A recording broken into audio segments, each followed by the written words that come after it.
Witam wszystkich na kanale Bushcraft Potomkowie Boruty. Dzisiaj dogrywam troszeczkę w inny scenariusz niż będzie filmik. Filmik będzie w tematyce wild food. Byłem na szkoleniu z wyszukiwania i zbierania właśnie roślin, które można użyć, jeżeli coś tam sobie kuchcimy, na przykład w lesie czy gdzieś w jakiejś tam podróży. Bardzo ciekawy człowiek w ogóle, Adrian Buss, to jest ekspert z dziedziny właśnie rozpoznawania roślin. Także polecam, bo będzie dosyć ciekawy materiał. Been foraging before for wild food? Yeah. Yeah, you have? Yeah. Anyone pick blackberries? Yes. Yep. Yeah? Pick sloes as Pick well. sloes? So Yeah. you've all been foraging before, really. You just apply those principles to other things.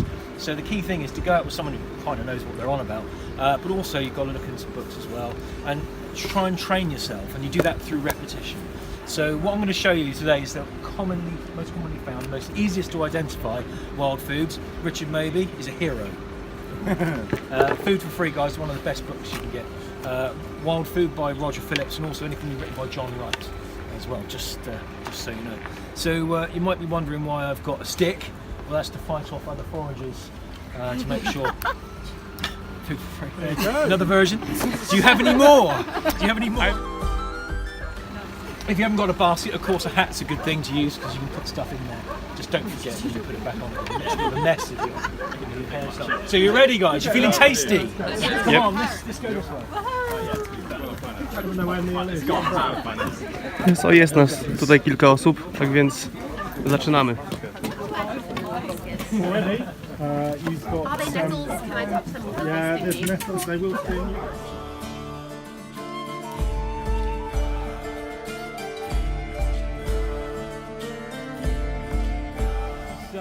It's Scots pine, and it's the only native pine tree to the UK. Okay, all other pines and spruce and needle-bearing trees have been brought in, probably for the timber, in the past. But this is our native pine tree. And what's great about pine? It's got some great uses, particularly around wild food. You've got this lovely bud developing here. Now in France they use the bud and the needles to create le verre sapin, which is a boozy drink made with this.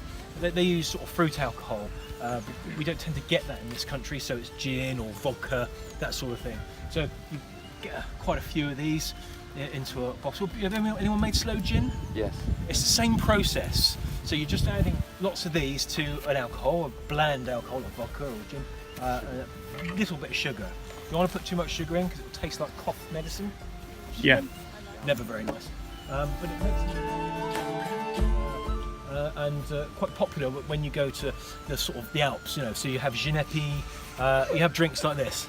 Hello, young man. Hello, sorry I'm late. That's quite alright. I had to go for a real wee in the toilet rather than in the bush. So. Nothing like a wild wee. Yeah, exactly. Wild wee, wild food foraging. Don't mix the two, guys. Yeah. All right, okay. We'll talk about dog pee and stuff about later on. Never so nice. Bit salty. So the other thing you can use pine needles for, I mean, they've got some sort of health benefits. I'm not into the medical side of things, but they're quite rich in vitamin C. Yeah, you can do the tea. Make tea from it, Yeah. which is what we did at Scout when I was in the Scouts. And but the other thing you can use it for, if you're so inclined, is you chop those up and you can put them in the bath of hot water. You get a lovely pine smell. It's very relaxing, good for the skin. The needles do stick in your bum though, so you'd have to be careful. Right? So it's a bit of a worry. But the other thing you can do with these wonderful buds that are forming, that'll turn into a great big plume of pollen. It'll be yellow. Expecting an air raid? Yeah. Okay. Anytime So this now. will be bright yellow, and so what you can do is take that pollen, you can collect it and put it in sugar. Okay, and it will give the sugar a bit of a yellow colour, but it will infuse it with an incredible pine flavour. So maybe you could put it on, I don't know, mince pies at Christmas or something like that. That's a really good idea. You know, just sort of get a bit creative with it. And if you want to colour it, you can put some needles in as well. So it's a bit yellow, a bit green. It's just a bit interesting. But the tea is the popular one, and it's just very simple. Get a whole bunch of the needles, put it in a cup, with a hot water, not boiling, mind. You don't want to scorch it. It's got to be warm. Leave it steep for a couple of minutes. And have a drink. So yeah, this is the Scots pie. There you go. Interesting.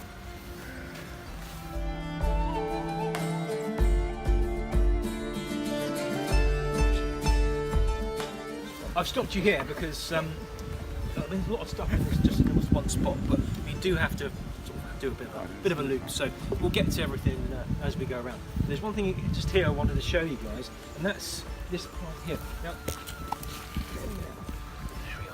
now this one is a low-growing plant. Does like a bit of shade, so you'll find it along sort of the edge of hedgerows and on the edges of woodland here. This is called ground elder, and the reason gardeners nightmare. Gardeners hate this stuff because it's quite pernicious. It takes over. The best way to control it is to cut it and eat it. Okay, that's the best way to manage this stuff. Now the Romans introduced this some 2,000 years ago to this country. My lot. And they've introduced some wonderful things, including sweet chestnut, which is just the best. Rabbits. Yeah, honestly, there we go. So it looks like elder, the shrub elder leaves. It's called ground elder. Now we can pick some, by all means pick some, but what I like to do is just to break a bit of the leaf off. Try it. See what you think. It's called a pot herb. You can grow it in pots, but you can put it in a pot and eat it. But you'll see that it's got a cross between. So, Jak pietruszka. what you've got here is a wild herb growing that people are basically cutting and chucking on the compost heap. But it's something that can be included in dishes anywhere you'd use any other herb. Pietruszka bardziej. Now, a word of warning, later on in the summer they become very papery, okay, and the flavour becomes a bit more bitter, a bit more soapy. So this is the perfect time to cut and use this. I think it's rather delicious. We put it in. We make a wild salsa, and we put it in wild salsa with other wild. So it goes well with dandelion leaves, salt, wild garlic, ground elder. The salsa works really well on like roasted fish. It's just wonderful. Again, it's Aussie rape, isn't it? And, Yeah. We use rapeseed oil and. So it's a good combination. So there are other things here we'll talk about. We'll get to that. As we You go said, on. the best time to forage is now Yes. compared to summer. And I think you were telling me earlier that the best time to forage is spring and autumn, not summer or winter. Pretty much. Summer is Yeah. the middle of summer is a bit like the middle of the winter. Yeah. There's actually a dry patch where all the spring stuff is started to die off and doesn't taste so good, isn't as fresh, and none of the sort of berries or nuts have grown fully yet. They're in their formative stages. So you've got this dry patch where you don't tend to get too much. And that's why it's good to pick things like the needles or from the pine tree. Lime trees, I don't know if you've got any lime trees on the ground. Usually you do. I haven't seen any, but then I haven't been around here fully. Lime trees are great. They're the most sort of lettucey type sort of leaf. And obviously in the summer you get the lime flowers and French baked tea, lime flower tea. Wonderful, absolutely delicious. So it's something really to look out for. If there's any lime trees here, you've probably got, we might have some. I would have thought so. In the summer, all of this stuff will be flowered. So when nettles are flowering, they're at their worst. Yeah. And certainly nutritious. All of the nutrition goes into the flower. Yeah. So bizarrely, for wild foods in the summer, they're not really worth picking because they're reproducing, and actually the flavour is all. So the best thing to do Flower edible. When they start growing. nettle flowers, you can, but we tend not to. And the reason is, one is the chemistry inside the plant's changing, so the flavour isn't there, so it isn't as nice. So the best thing to do is, if you want nettles to pick regularly right through the summer, is once they start to look like they're going to seed or flower, cut them. Yeah. And then they'll grow again, and it will be as if it's the springtime all over again. So they're really cut and come But again. it's the best four. It's the 4 leaves you really want to pick from the It's top the notes. top ones. Yeah, Yes, that's the all top the one. energy kind of. That's where goes all, into, yeah. absolutely, for Yeah. sure. I mean, the gypsies in the New Forest. I grew up in the New Forest in Hampshire, and the gypsy, the real ones, would what they would do is they would cut their nettles. And I asked why are you always cutting the nettles? And it's because they would come again, and they could use it again and again throughout the summer. Nettles, bizarrely, are a massive superfood that we just Yeah. got. They've got more iron than spinach. You know, It's just amazing. huge amounts of vitamins, and I don't know, we just don't eat them.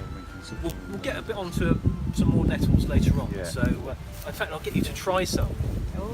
This way. Oh, right.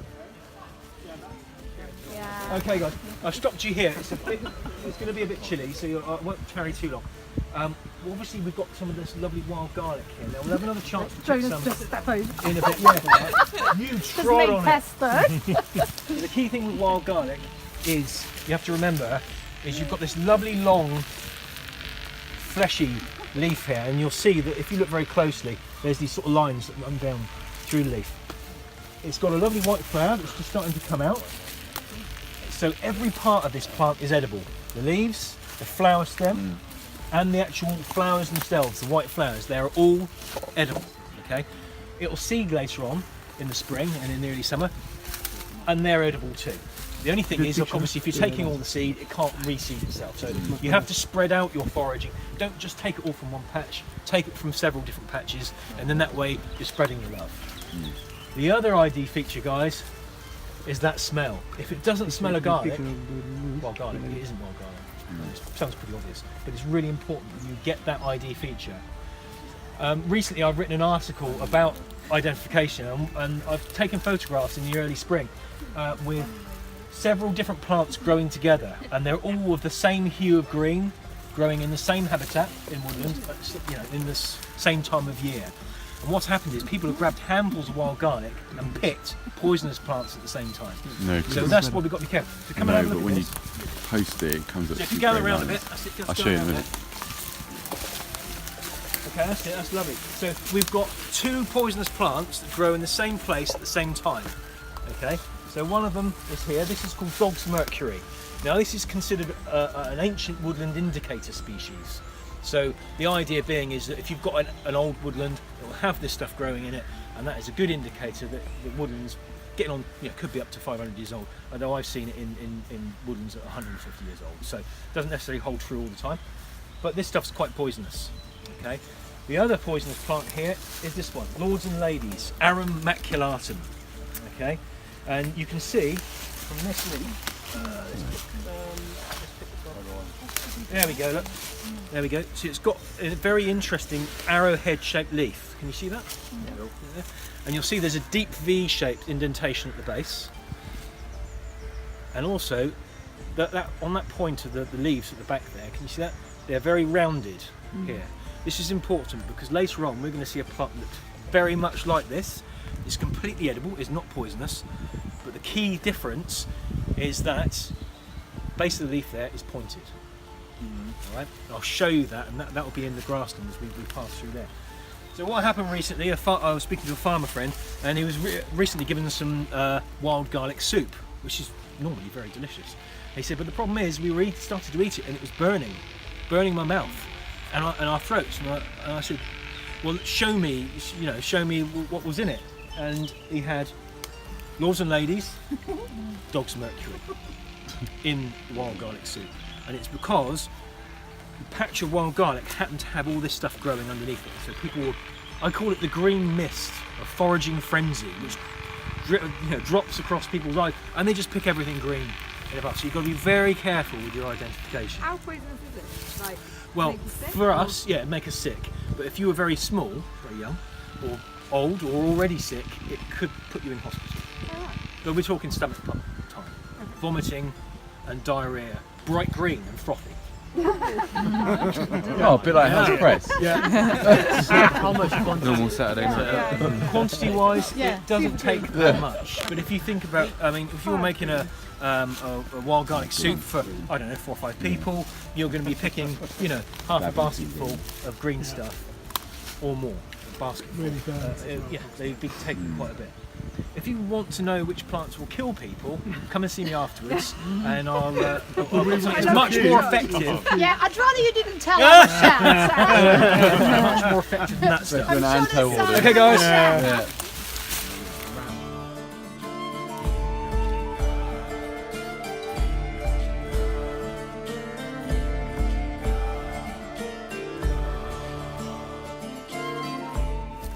I've stopped you here because obviously we're in an old estate and we've got lots of trees that have been planted. These are all yew trees around here.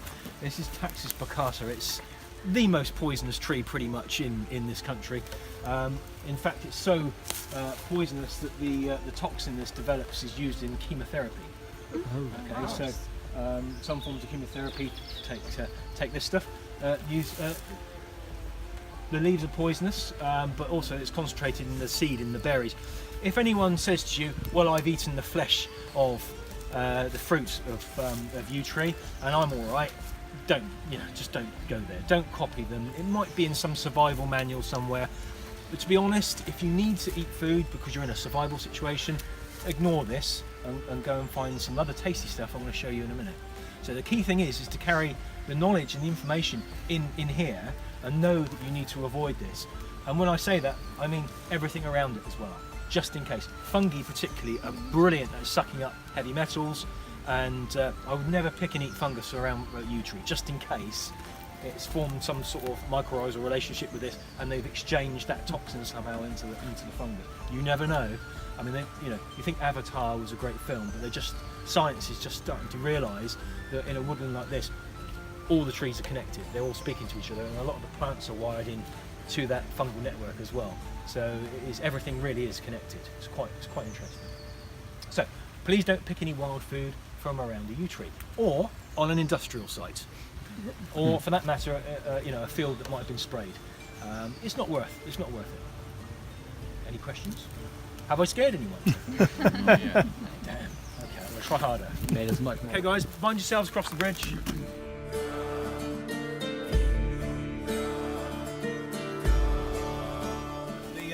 The Latin name is Allium ursinum. Allium is onion. Actually, it's not garlic at all. It's a member of the onion family. Ursinum. Anyone got an idea what ursinum might be to do with? Bears. Okay, Ursa Major, Ursa Minor. So ursinum is to do with bears. In Germany, they actually call this, bears food, bears meat, bears something or the other, because obviously they didn't lose their population. We've got it in Poland as well. They says czosnek niedźwiedzi, which means bear garlic. Something like Bear that. garlic. Yeah. bear garlic. There you go, guys. So what would happen is the bears would probably, they might have eaten the leaves, but I suspect they dug the bulbs up and ate those. So I don't know. All you would have heard in the Black Forest in Germany late at night is like this, and it would have been bears eating the bulbs of wild garlic. And this would be really good because this would be one of the first foods after the winter. Absolutely. that Yeah. then tuck into. They would have tucked into. You also would have been able to smell them coming. Very hefty. Okay, guys. Please.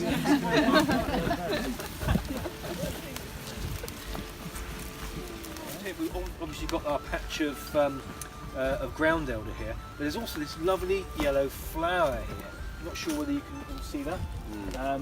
So, anyone like to guess what this is? Very close. Very close. It's a member of the same family. This is called Lesser Celandine. Okay, and Lesser Celandine is a member of the brassica family. It's a ranunculus.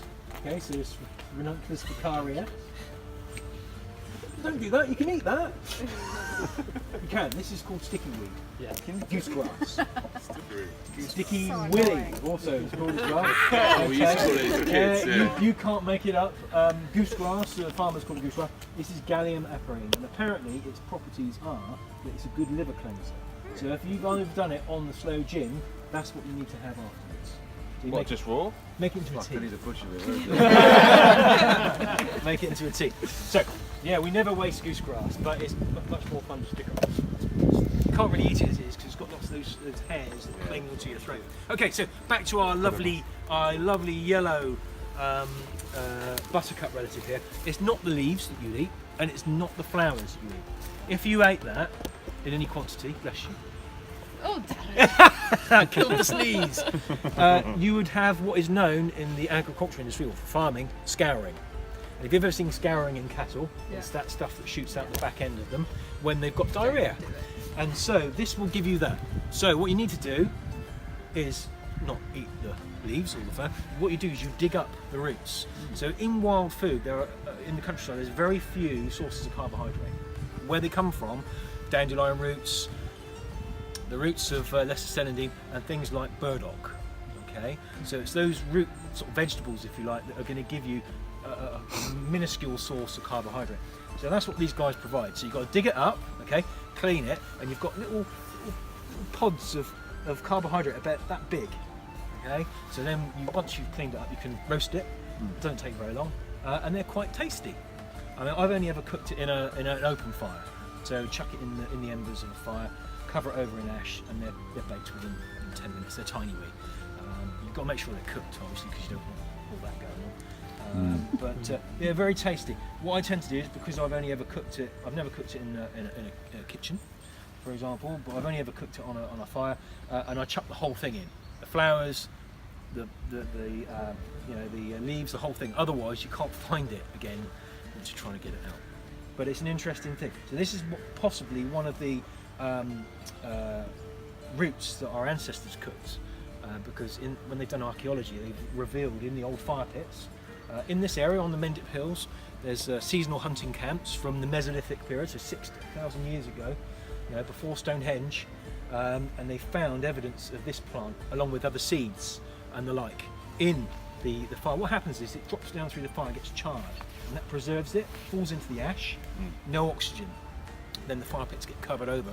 6,000 years later, some guy with a trowel comes along, scrapes it up and goes, "Oh, look, I found a bit of giant red deer or auroch and some lesser celandine. It'd be great if we could get auroch. As the ancestor of the cow, they're huge, sort of 1.5 times the size of our biggest bull, and are much meaner, big horns, bad attitude. Better taste great."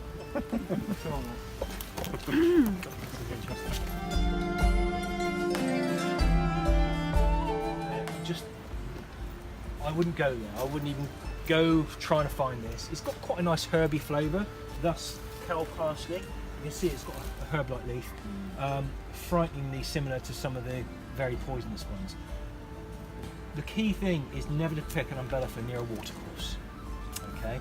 Because things like hemlock water dropwort and giant hogweed love ponds, streams, damp ground. If you're desperate to go for cow parsley, make sure it's up on the top of the hill, very dry, nowhere near a watercourse, and then you're risking picking the wrong thing.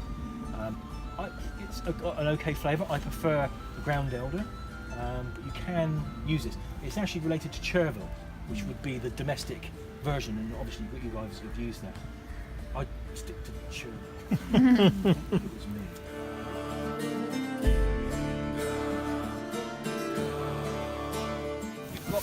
This is called Lady's Smock, okay, which is a beautiful name. This is cuckoo flower. That's the other one. Cuckoos have started singing. So Lady's Smock, Cardamom pretense. This is a very interesting plant. It's quite rich in oils, and it's got quite a strong flavour. So we've got lots of it here. So there's no harm in picking a couple or tasting some now. We've got baskets with us so that you can take some stuff back if you want to. You don't have to. This guy's found some books, look. Forage books. Well, often what I would do is I had a banana got back, munchies, I need a banana, and you always get some smart ass saying, "Where did you get that? Did you forage for it?" And I said, "Yeah, didn't you see the banana tree back there?" But anyway, it's just one of those things. So they've got look, you look across this field, see those white lilac flags? So that's the Lady's Smock. It's a springtime flower. I think we'll find some more here.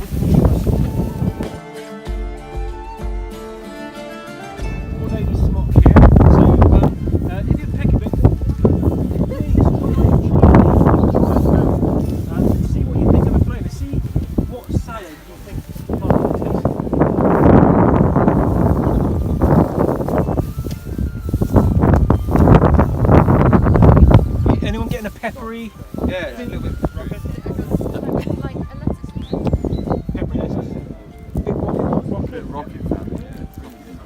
it's really nice. I mean, so far we've sort of got a couple of green leaves we're looking for at this time of year.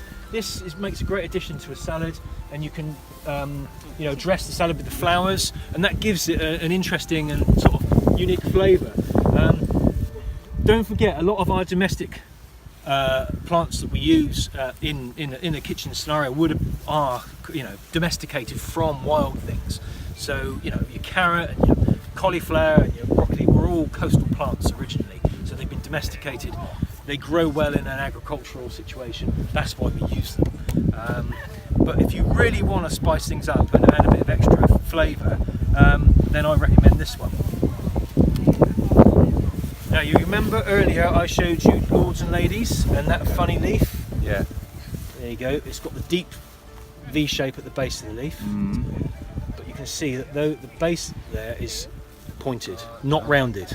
And that is how you identify sorrel. So this is Rumex acetosa, okay, and it's got the most wonderful flavour to it, and it grows in abundance in your field. You're very lucky to have this right here. So guys, what I'd like you to do is look for this lovely broadleaf. Exactly the right response. And go and pick one. Sorry, I've Go and pick one. I'll just take that one. Yeah, that's the easiest way of dealing with that. I found mine. Yeah. Go and pick one. Yeah, you've got a big one. Okay, yeah, one that someone hasn't trodden on with their dirty boots. Ideally. That's it. That's it. And this is called sorrel. Oh, it's so delicious. I was thinking it. I didn't hear mine. Yeah. I got one, it's a bit mouldy. Yeah, chewing gum and sorrel don't mix, but it's got strong flavour. It's sugar quite lemony. Quite citrusy. You can make an amazing dessert. Fish, anything that's fatty. You can have it in our salad. So we've got wild garlic. We'll talk about. We've got the ground elder. We'll talk about dandelion in a second. This stuff, great in a salsa. In Poland we say szczaw for that. Apple peel. Oh, sorry, I've got two questions. One, sorry, you were saying. Would they grow in the same place, the sorrel and that's the the thing. poisonous one? Notice we're in the middle of the field here, Yeah. guys, so we're picking the sorrel in the middle of the field. Sorrel will grow on the edge of the field, the same place as that lords and ladies. So what I would recommend is coming out into the middle of the field here and picking your sorrel to make sure you don't get confused. Alright, that's the key thing.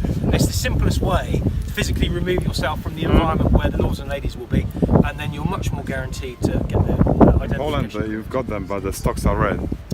Yeah, so we're doing the soup from them. That's a wild one as well, and you can plant it in the garden as well. Exactly. So And there's also we woodland says one as well. szczaw for this. We make it really good soup for us. Yes, absolutely. What's the dessert you make? Oh, I make a dessert with this.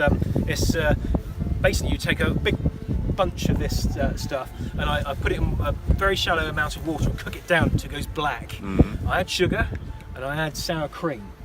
Okay, and then it sort of stiffens up as you swirl it in, and then I put it in a pastry case and serve it as a cold tart. Oh, nice. And it tastes like rhubarb custard. It is remarkable. It does. I can vouch. Yeah, it's really remarkable. So there you go. I'll give you that one for free. And Bob's got some dandelion. Yeah. Okay, guys. So dandelion, the name comes from. It comes from the French dandelion. Anyone want to guess? Well done. Yes, well done. No, it's lion's teeth. Dant is teeth. So, and if you've got a leaf down here, there we go. Whatever. That's a good one there. Good one. There we go. So the reason that the French country folk gave this name was because allegedly that looks like lion's teeth. Well, actually, I think it looks more like shark's teeth. But I don't think French country folk had seen either of them at that point. So I think they'll make it up. But this is good for your salad. People do all sorts of various bits and bobs with it. When dandelion gets much older, it gets much more bitter. So even now it's going to be quite bitter. So it's an acquired taste. But the root is also used as part of dandelion burdock drink. I hate it personally. It's not my favorite. You can make a coffee as well. Dandelion coffee. But due to, it sort of was popular in this country after the Second World War. We had the U-boat blockades, coffee imports weren't coming in. People dug up the roots of dandelion, dried it out, roasted it, whatever they did to it, and then made coffee from it. Very interesting though, as soon as the coffee came back on the menu, what happened to dandelion? They forget about it. Yeah, forget about it. Would it actually give you like pick you up a bit? Do you know what? I don't don't know think if there's it does. any- I don't think there's any caffeine type properties in dandelion. No, Right. and it doesn't taste anything like coffee. Yes. I kind of get why they got rid of it. Yeah, exactly. So, guys, already we just in this little spot here we've picked 3 things. Yeah, so you can look into the landscape and really identify, what you're going to be aiming for. No point in going into the middle of a bright green field. Often the middle of a forest is a useless place because it's just full of trees and it's very dark. It's the edge of the forest, it's the clearings, it's the linear shapes in the landscape like these hedges. Edge of anything is where the interesting stuff is happening. That's what you need to attain. See those stone pillars up there? Massive sorrel leaf here. Right, that's a perfect example of a lovely, beautiful common sorrel leaf. And then you've got a plant with its flower spike growing, and you see the leaf? It's greatly different from the flower spike, but it tastes exactly the same. And then you've got that lovely rusty red colour of the flowers themselves, and they'll grow up here quite easily. Yeah, that red haze. You get the red haze across the field, Yeah. and you'll know that you've got a field full of sorrel. So, whilst that looks greatly different from that lovely fat round basil leaf, which is what this is from the base, is actually the same plant, and they taste exactly absolutely identical. Thank you.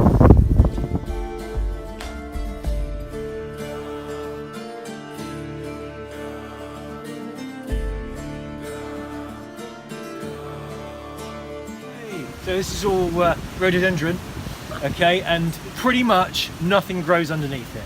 A couple of reasons is that, well, mainly it cuts out the light, and also the leaves are incredibly acidic and it acidifies the soil, so nothing really much can grow under it. So if you see a woodland full of rhododendron, you're going to know you need to pass on a little bit further before you're going to find anything for the basket. So what we'll do is we'll head down there a little ways and see what we can see. We've come through that little area of rhododendron and get into a bit more. I was going to say natural woodland, but it isn't. This is a planted woodland. You can see the trees are all the same sort of height, which would say that they were all planted at the same time. Some might be a little bit bigger in circumference, but pretty much they're all the same age here. So, 150 to 250 years ago, this was planted by the owners of the estate to make the entrance even more grand as you came through to the house. But what we've got here is a greater variety of plants. You can see already we've got, they're not edible, but the bluebells, and we've got plants that are growing in that understory, whereas back in the rhododendron there's absolutely nothing. So in terms of what we can expect to find, hopefully there's simply something of interest here. So, look, got some primrose. Primula vulgaris. What's interesting about primrose is the flower is edible. Okay. Now, under the 1981 Wildlife and Countryside Act, it's illegal to uproot and destroy any wild plant. Okay, it's illegal to do that, but you are allowed to pick flowers and leaves and fungi and that sort of thing, because you're not destroying the actual plant or the organism. You're just taking part of it. And if you spread that foraging out across all the sort of plants and flowers that you see, you're not affecting that population.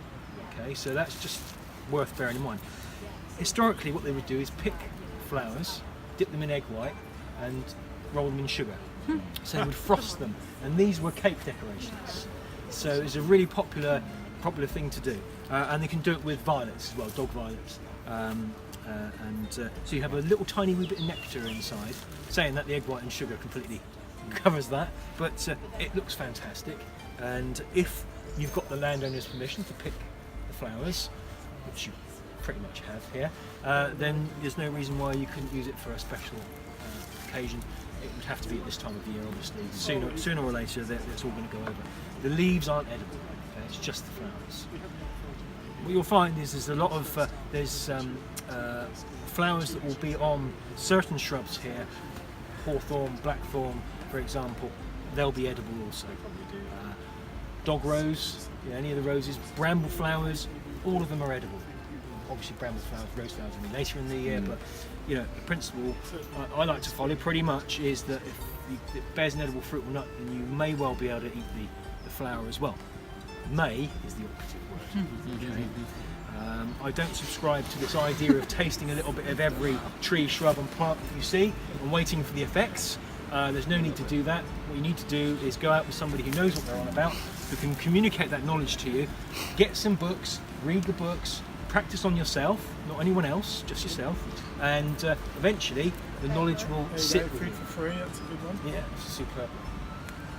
That's what got me into it all originally. It's like, I was doing my my field research and my thesis many years ago, and I got completely distracted by all the wild food that I was seeing in the hedgerows. So I was studying woods and hedges, and I was eating stuff I was going to like. And I thought, I'm sure I read a book ages ago about this, and I dug out Food for Free, and that was back in 1999, and I've been doing this sort of thing ever since. But enough about me, let's go on down here. I was just bored.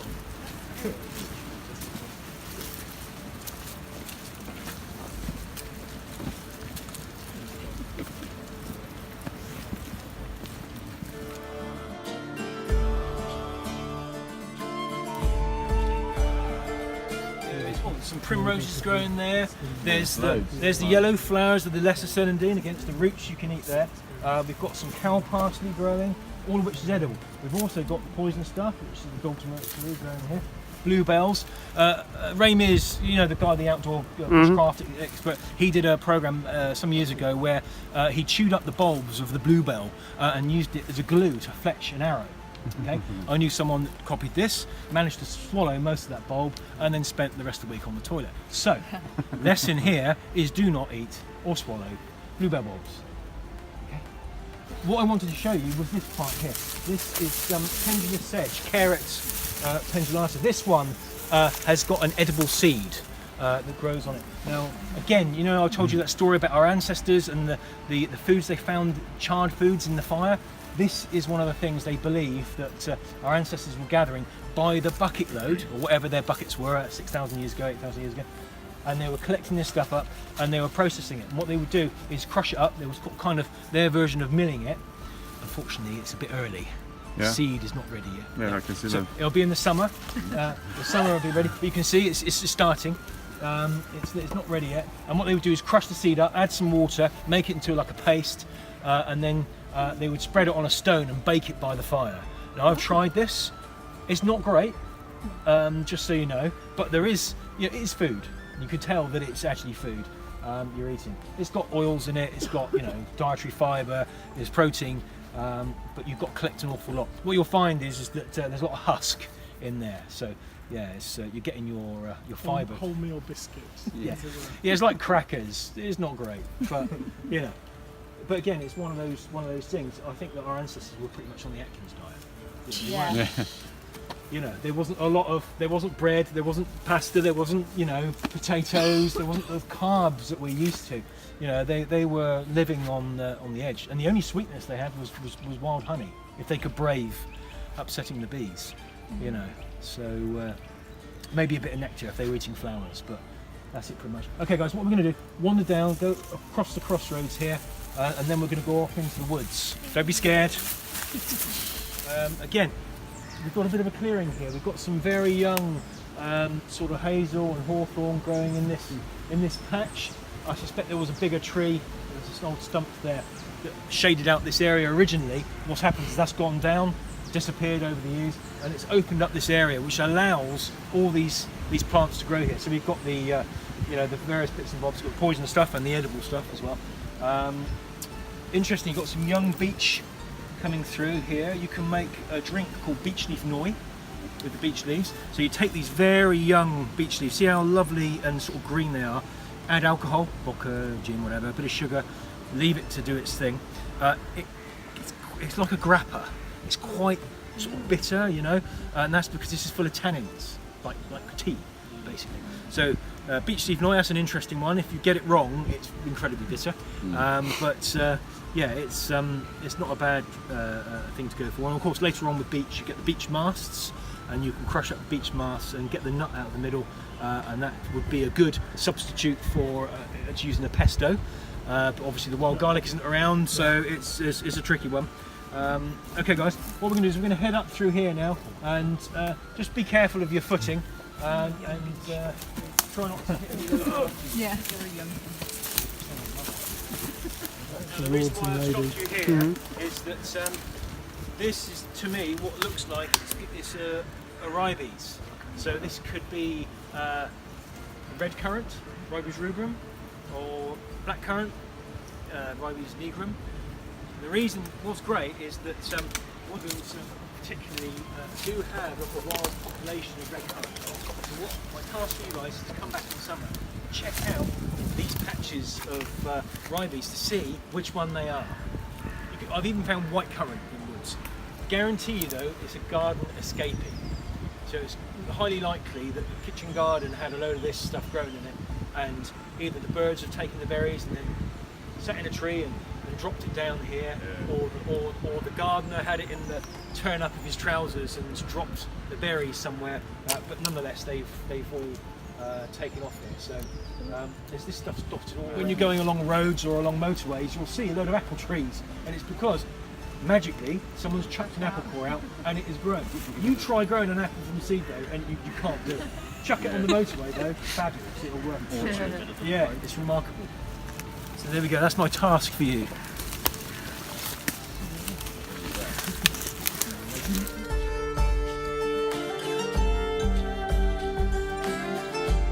I have to say, you don't often see dead birds in the woodland.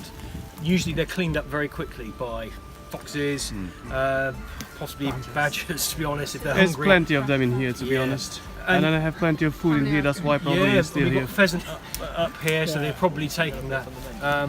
This guy has obviously bitten the big one. Now, historically, our ancestors, that would have been a meal. This is a carrion animal, so it would be eating all sorts of nasty, dead stuff. But it's a free meal, and there might be a little bit of nutrient on it. Very interestingly, a lot in wild food and foraging, we don't go for the wild birds, and the reason is because it's illegal. For a start, it's illegal to kill wild birds, and also we don't talk about egg collection either. And there's something that our ancestors absolutely did, was collect eggs. It's a massive source of protein, very easily accessible if you're quite nimble. You can go up a tree. So we'd send the young lads up. Sorry, yeah, all the young ladies, indeed. Yes, so go on up you go, and it's a free and easy meal. We don't tend to talk about. You did never see it in a wild food or a foraging, but it's because it's illegal to gather the eggs. But it's something that our ancestors did do. So it's worth bearing in mind. Actually, if that's a rook pie is very good. Rooks. That's true. Rooks you can shoot certain carrion. You can see, so yeah. And rook. I had a friend of mine who's a farmer, and every Christmas his granddad would make rook pie. Yeah. Well, there you go. Don't overlook the rooks. Don't overlook the rooks. Well, there you go. There's a little bit of history there.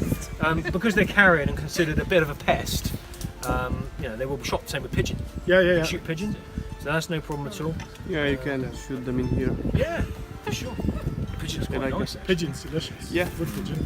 So you could have wood pigeon and then maybe the red berry sauce with it. The red currant. That's pretty good. Not bad.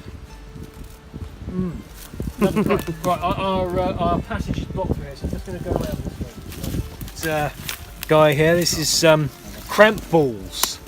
This you can't make it up, can you? Yes, this is what happens to men when they over-exercise. They have cramp balls. So basically, so guys, the Latin name is Daldinia concentrica, and the reason for that is that if you look inside here, you'll see. I'll break it open. Concentric circles. You can see that? Yeah. Yeah. So this is dead. It's a fungus that grows on branches of ash trees. So if you see one of these and it is like a chocolate brown colour, it's alive and sporing.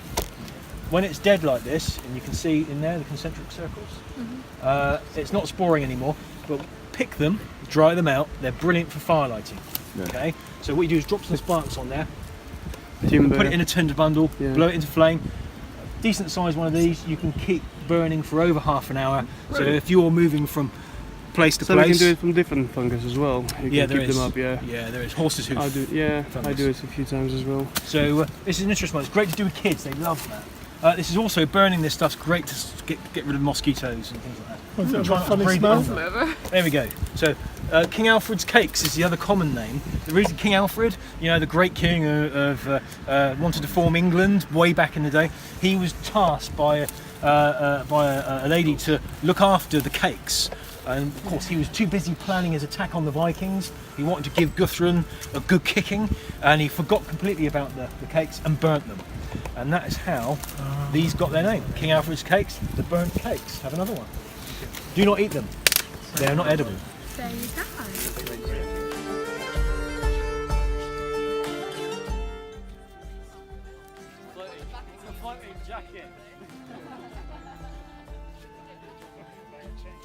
So usually I say anything sort of below knee height is off the menu. However, unless there's Great Danes in the area, in which case it could be this height. And I did that gag once, and a bloke walked by with a pair of them. Just as I did it, you can't make it up. You really can't. So nettles are a super wild food, and what makes me laugh is people cut it from their garden and then plant lettuce, which is absolutely useless. They've got no sort of value in it whatsoever. So, and when I say it's a super wild food, I genuinely mean it is absolutely incredible stuff.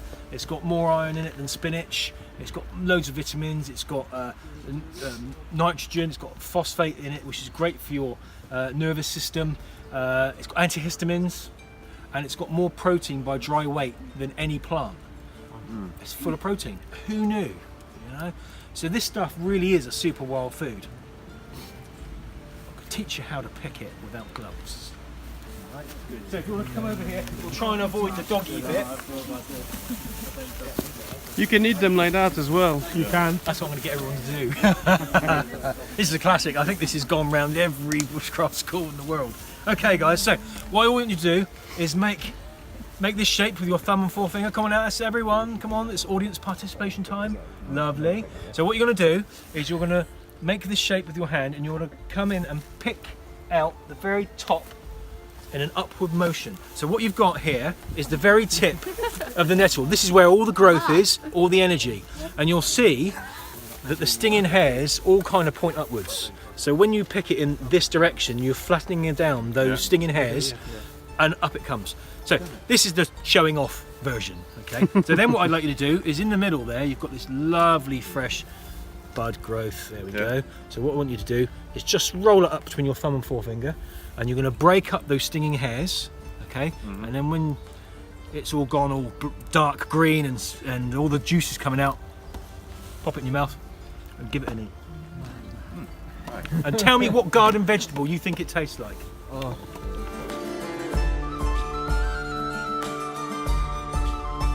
Picking for soup or for whatever it is you're going to make, it's only these top leaves here you're going to go for. Which one is the good one? That's a pasta. Fuck out courage. Once you've done it, you'll be like, oh, okay, Dock leaves are here. There you go. Big crap. No, it's never been scientifically proven, I'm afraid, but please go ahead. It might psychologically Mix them up and now. The idea being is that this is acidic, Well, beat it. and because it's part of the chemical in here is formic acid. That's one of the chemicals that give it a sting. And so docks are supposed to be alkaline, and the idea is that applying that to the sting will help. And why they grow all the time next to it See about nettle stings and bee stings, just the same. Docks So grow all over there. nettle stings, the actual stings are made of silicon. So what happens is when you get stung, silicon Interestingly, breaks off. from your historically, skin. what was used was mallow rather than dock. And mallow, when you break it up and get the juice out of, sets into a gelatinous mound. And what that would do is draw the sting back out. And mallow used to be called dock. So what happened was, over the years, dock leaf, mallow was used originally, and then dock leaf became, because it grows next to stinging nettles, it became the thing that people used. But it's got no scientifically proven efficacy in treating nettle stings at all. As a kid, it was. Yeah, absolutely. Rub it on, yeah. The best thing to do, guys, seriously, if you're picking nettles for soup, or to sort of, I like to layer it up on the top of lasagna sheets. I mean, you guys make it into a lasagna. I'm a bit lazy. I just tend to put it on the top of that and put the sauce on top, and it does the same sort of kind of thing. The cooking melts the stinging hairs, and it goes off in the steam, so it's absolutely fine. What I do is the top section here that I pick. I don't pick the lower leaves. They're very papery. They're often got they're eaten, or they've got bird poo on it, or whatever. So it's the top part of here you're looking for, and it's best to go for this new growth, because otherwise you're cutting out an awful lot of stem. So you've got a lot of processing to do back at base. So you really only want to pick the tenderest top bit. And as I said, once it starts to get a bit leggy, or it starts to look like it's going to flower, cut it.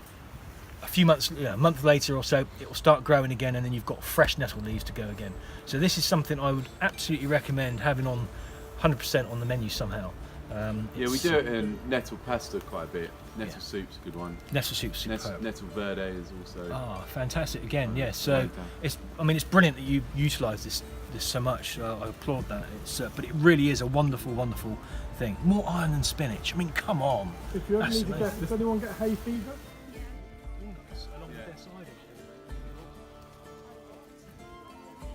This is Alliarium petiolata.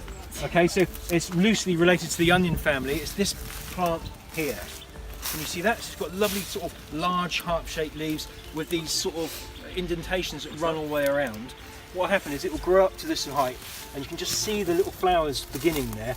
Yeah. They'll be right on top of the stem, and there'll be lovely little white flowers. This is Jack by the Hedge, or garlic mustard. So this has got a bit more of a mustardy flavour. What's interesting is it's very prolific along hedgerows, but you can't really cook with it, unfortunately. It loses that flavour. It's got a mild garlic flavour going on, or a mild mustardy flavour, depending on who you speak to. I hope it's quite tender at the minute. It's growing in the shade here. But this is a common one for hedgerows, so do look out for it. It's really nice in salads, along with other salads.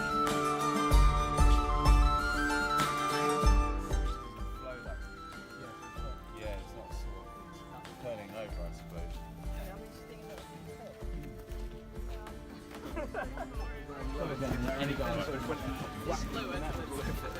Bardzo fajna klasa. Dosyć sporo wiadomości przekazywanych. Naprawdę bardzo dobry, tak powiem, człowiek z bardzo dużą wiedzą. Tak. Pleased that we've come this way. This morning we did this route for guests, and we tried to cut it a little bit short, and we came back pretty much the way we come this way. What's brilliant about here, we've just seen the Jack by the Hedge, the garlic mustard, which we didn't see this morning, and also you've got a lime tree. So this is Tilia europea, possibly, or it might be the small leaf lime. These have edible leaves. So this is absolutely fantastic. This size, this is perfect. See how lovely bright green and fresh they are. You can have these as a lettuce replacement, no problem at all. Also later, when the flowers come out, you can eat the flowers, or you can make a tea out of it. As I explained earlier, the French make a lovely lime flower tea. They do taste a bit like lettuce. So it does taste like lettuce. I mean, it really does. What you'll find with a lot of these wild foods is they don't last very long. You can't just store it in the fridge. You need to process it into something and then store it. Yeah. So if you were going to come and pick them first thing in the morning, or come and pick it in the morning and then have it on for lunchtime only, it wouldn't necessarily survive into the evening. I know this is edible, partly because I've eaten it for years and I'm still here. Obviously it's affecting my mental faculties, but we won't go into that.